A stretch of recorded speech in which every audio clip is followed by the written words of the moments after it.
J.K. Yadav Films present. Parjit Ba, Albela Music.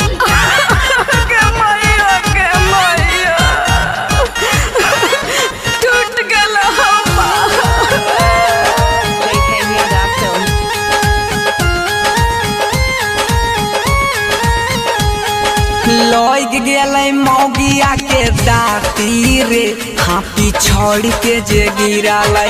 लग गेलै मौगिया के दाती रे हाथी छोड़ के जे गिरालै। बरसा बुनी रग से भेल तैयो मौगिया कल पर गेल।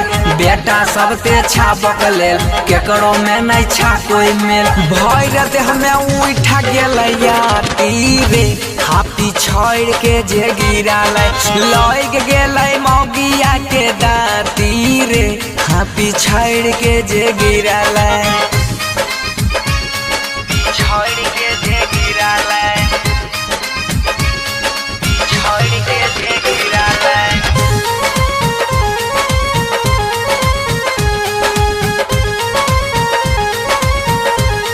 J.K. Yadav Films.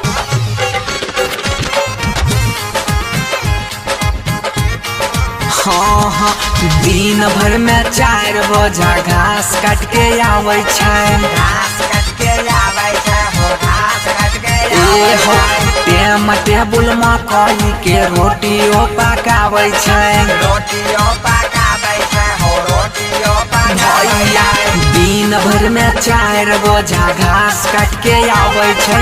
टेम टेबुल मकई के रोटियो पकावे छै। करुआ तेल से केतना हम जाती रे हाथी छोड़ के जे गिरालै। लहक गेलै मौगिया के दाती रे हाथी छोड़ के जे गिरालै। छोड़ के जे गिरालै। J.K. Yadav Films. छोड़ के जे गिरालै।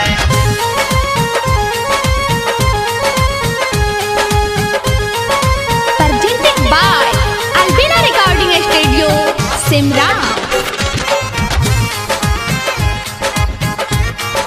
ए हो ओहरी कोंटा गली कुछ राखै छै बहार के। राखै छै बहार के हो राखै छै बहार के। सांझ पड़ते दुनू घर में धरै डिबिया बार के। धरै डिबिया बार के हो धरै डिबिया भैया ओहरी कोंटा गली कुछ राखै छै बहार के।